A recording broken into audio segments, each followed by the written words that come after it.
Here's what I would say is we don't have to go through all these teams, right? We can just pick out things we want from them. But actually, I want to talk a little bit about Flyquest in the sense that I want to know, like, industry-wise, because I'm sure you've got to take on this, Barry. What the fuck is going on with Flyquest? Because when I look at them the last few years, the last couple of years, they've always had, like, a solid squad, you know? They tend to make playoffs. They tend to have, like, you know, slightly better than you'd expect. Last year, they obviously locked into a team where, like, if you look at the names they had, because they were sort of reclaiming people, like, people didn't necessarily believe in Power of Evil that much, and he was all right on CLG, he was pretty good at times. People thought Santorin's just an all right jump. You know, they managed to somehow sort of pick up a squad of, like, unlikely players, and they were one game from winning the fucking summer split, and they were the second place team in the spring. So I remember thinking, like, this is a hell of a GM job. They threw away that series. And then here's the thing. Then I come to this year. Obviously, you want the narrative to build. You want to build on it. You want to go. They lose all the talent, basically, to some of the top teams, but they're Team Liquid, TSR, and they end up with this team instead, where, like, if Diggs approaches, we're going to, like, save money and we're going to go with the all-NA lineup. This approach is like, it's the Americas, not America. Like, fuck it. What is this? What is this team? Like, it's just mad. I don't know. Like, listen, I get some of these players might have been good in, like, Latin American League or the South American League. I don't know, but, like, I don't know, like, even though they've got some surprise wins, I don't know what to make of the team. Like, what do you think organisationally, I'd advise? Barry, where are we going on this one? Like, are they just a team that doesn't have money? Do they not want to spend? Is there a reason they're not signing big names? They're trying to make these names? What?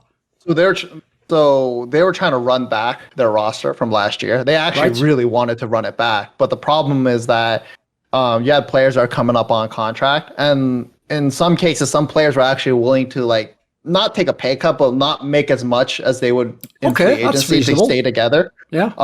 But the problem was that budget. They got killed on budget. Yeah. And that's what it really was at the end of the day. Because, yeah, you look at, like, this roster and you'd be like, oh, yeah, Licorice, isn't he, like, a really good top-tier player? Wouldn't he cost a lot? Like, they got him pretty cheap, from what I understand, because Cloud9 was trying to offload that contract. Yes. So they actually, like, this team is like the worst, like, is like the best example actually of, like, budget killed. Like, a budget will just kill your competitiveness. Okay. It's just like they just got axed at the last minute, and then they just had to field whatever they could. Oh, they got picked apart too, because all the other players are getting offers from teams that are just willing to shell out for them. So even if their budget got cut, then the rest are just making crazy offers for these players. Yes. The players wanted to stay together to win. They actually did want to stay. Did they have, like, a caveat though, Barry? Like, was it like, you know, like, all of us have to stay, or three of us have to stay? Was it, like, it was all or nothing? Right. I see, all or nothing. There we go. Yeah, it was all or nothing. But then the thing is that the budget didn't work out at the last second, because it flipped twice, from what I understand. Is that first they weren't sure if they're gonna have it. Then they said, okay, green light, we're gonna run it back. And then at the last minute it said, actually, we can't do it. And then the budget got pulled from underneath them. So I'll also say, by the way, I've got to correct a little detail that I've heard a lot of people speculate about, and they've tried to, like, take things from interviews and do the detective work. But if you're not behind the scenes, you'll never be able to do it, boys. It's really, really hard. So basically, you know, one of the things that happened is, obviously, Flyquest got two Cloud9 players. They got Licorice and they got Parla Fox, didn't they? Now, everyone else keeps saying, right, this is the corp that TSM fans have, because obviously they, in theory, wanted Licorice, right? They go, oh, but yeah, we couldn't because it was only a package deal. You had to take Parla Fox as well. Not true, based on what I've heard. You absolutely could have just had Licorice if you were TSM. Secondly, in terms of this idea that Jack, like, tricks all the teams, it has to be a package deal. Even if that was true, it's actually not even a rip-off in this case, because this is a real detail. It's true he wanted to get rid of Licorice and he was going to, but I'm not exaggerating. There really was a world where Jack was considering actually having Parla Fox as his Cloud9 mid lane starter if he didn't sign Perks, basically. That was a real, like, thing he was considering. Well, if he couldn't get Perks.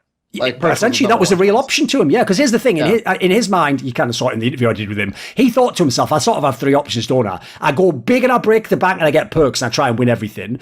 I either go with Parla Fox for the potential, and he's a young player and he becomes a good player, but the one that's probably the least attractive is stay with Niski. I've sort of seen what that's going to be. You know, he probably doesn't have that quite high, so probably I don't do that one. So yeah, I think it was either Parla Fox or Perks. So as far as I can tell, I know people might not have thought he was that good. Like, I didn't think he was that much of a breakout player in spring, considering all this hype I'd heard from Mackay. academy. But I don't believe he actually tried to trick in that sense. In theory, those were players that actually, were eligible players to be on your team. And the thing is played that well with Fudge. Him and Fudge played well together, and I think Flyquest also got Diamond for that too. So they actually did get a lot of C9 players, more than 2. Yes, you're right, 3. Yeah. The issue is that like teams will complain that like, oh yeah, this player is a package deal. But the thing is that like if you can always negotiate out of those packages, it's just that like it's just what is the price, or like how much are you gonna willing to wait for? Yes. Because and I mean, like maybe they didn't know, but like at least you can infer that like that this team wants to get rid of this contract, right? Yes. They'll eventually, like if you wait it out to a certain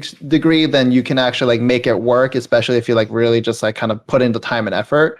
So like it's just like I think teams like kind of are too quick to pull the trigger, but then at the same time I understand because the off season moves so fast that nobody wants to be left in the dust. So. But regardless, like I think for what Flyquest had to deal with, I like the org immensely. I have a lot of respect for Flyquest as an org.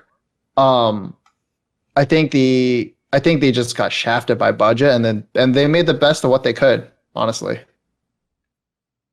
Fair enough. They got lucky with Josedeodo. I think Josedeodo was actually a really good pickup. And amazing. I'm telling you, someone's going to make a bid. Like these top teams that are shelling millions are going to be making a bid for Josedeodo next split. I cannot believe Flyquest can hold on to him. Or give me some thoughts on this. Yeah, go on. Or let's say their budget gets restored, then they can like kind of build something. They have a base to build off of. So like I think they did the best they could. Okay. I think I'm actually fine with this Flyquest roster. If your expectation is a win, no, this is awful. But that's not the expectation. Right, Crumbs, give me some hype then about this Josedeodo guy. Give me some thoughts about his game. Because obviously, listen, I've just put money on Flyquest. I need him to fucking win, mate. So come on. I mean, by the way, always bet responsibly killed, unlike me.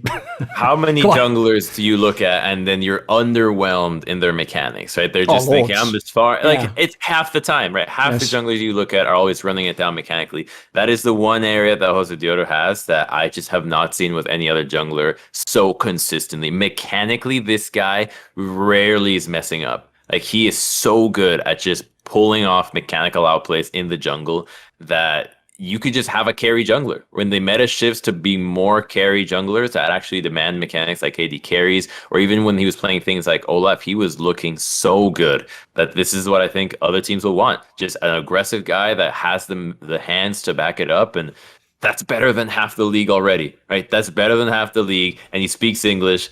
And I mean, it's from the Americas. If you're going to be going with that direction, with that angle, then sure, it'll work. I mean, there's a huge fan base from Latin America, so it's just like you really get to tap into it. And for Flyquest, that are really trying to go bang for buck in terms of brand building. It's great. I think it was a great. They're doing a Latin American stream too. They have they have a Spanish stream for the LCS just because of that. So it is an undertapped audience, right? You say. It's an LCS, right? It's an LCS, the American League, but you look. What is the population in the United States? How many people speak Spanish, right? It's a ginormous. It'd be a lot now, yeah. You go to like Florida, 30 million or something, right? when I go to Florida, that's my trip to South America, right? That I don't need English. There's places. Crumbs can say that because he's from South America, remember? So he's allowed to say that, Barry. It's all right. When I go to I don't need to go back to Venezuela. There's cities in Florida that have been renamed that are only Venezuelans. Like sure, there's a giant demand for Spanish-speaking, American-based just teams, players, etc. Sure. So I think that Josedeodo is actually just the beginning of teams branching out and expanding their branding while still remaining within the US. Want to see more cool, funny, interesting clips based on topics from my content? Well, subscribe to this channel then, or, be a pleb and don't.